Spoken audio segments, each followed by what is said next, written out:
नमस्कार. आज आहे दुर्गाष्टमी. आपल्या सर्वांना दुर्गा मातेच्या चरणी ही प्रार्थना करते, सुख लाभो, समाधान लाभो, आपल्या सर्वांचं मंगल हो. सर्व मंगल मांगल्ये शिवे सर्वार्थ साधिके, शरण्ये त्र्यंबके गौरी नारायणी नमोस्तुते. देवीच्या चरणी हीच प्रार्थना करते.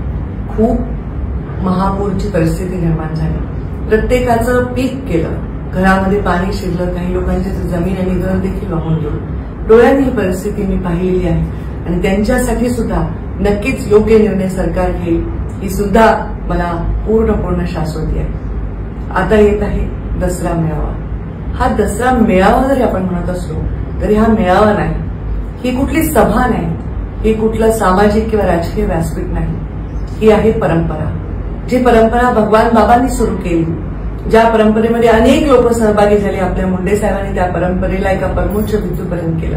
त्यांच्यानंतर तुमच्या आग्रहास्तव ती परंपरा अनेक संघर्षानंतर मी राखून ठेवली. माझ्या श्वासात श्वास असेपर्यंत मी ही परंपरा खंडित होऊ देणार नाही.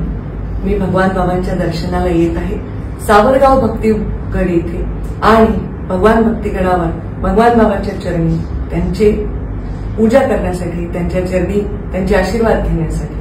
दसऱ्याला हे सीमोल्लंघन, ही परंपरा मी खंडित होऊ देणार नाही. मला माहिती आहे पुराचं पाणी गावात शिरलंय, तुमच्या अडचणी आहेत. ज्यांच्या अडचणी आहेत त्यांनी काही करावं अशी माझी अपेक्षा नाही, पण मी मात्र ही परंपरा खंडित होऊ देणार नाही.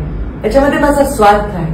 तुम्ही म्हणता ताई तुमच्या भाषणाने आम्हाला ऊर्जा मिळते, तर तुमच्या दर्शनाने मला ऊर्जा मिळते.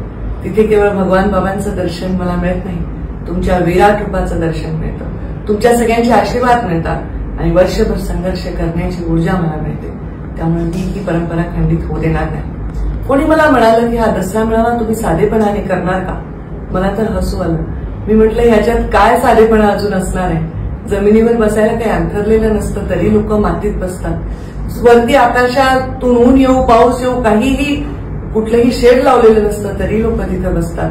आम्ही त्यांना खायला प्यायला काही देत नाही, घरच्या दशमा बांधून लोक घरातली पुरणपोळी सोडून येतात. याच्यापेक्षा काय रे साधेपणा?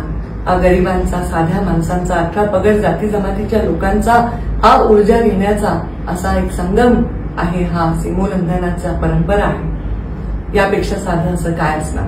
पण तरीही पुराचं पाणी गेल्यामुळे ज्यांच्या घरामध्ये चूल पेटू शकत नाही किंवा ज्यांना पुरणपोळी दसऱ्याला खाता येणार नाही त्यांच्यासाठी आपण छोटंसं काही करू शकतो. आपण सर्वजण येत असताना आपण ज्या गाडीमध्ये, ज्या वाहनामध्ये येतात, आपल्याला जसं जमेल तसं पुरणपोळीला काय लागतं? चण्याची डाळ लागते, गव्हाचं पीठ लागतं आणि गूळ लागतो. जे काही आपल्याला जमेल ते यथासांग आपल्याबरोबर आणावं, भगवान बाबांच्या चरणी अर्पण करावं. आम्ही त्या गावांमध्ये पोस्ट करू ज्या गावांमध्ये दसऱ्याला पुरणपोळी त्यांना मिळणार नाही, पावसामुळे त्यांची अडचण झाली आहे. हा आपल्या भगवान बाबांचा प्रसाद म्हणून आपण लोकांसाठी या परिस्थितीत करण्याचा एक योग आहे. जरूर आपण माझी ही विनंतीला मान द्या. चला मग भेटूया दसरा मेळाव्याला भगवान भक्तीगड येथे 2 ऑक्टोबर रोजी 11 वाजता.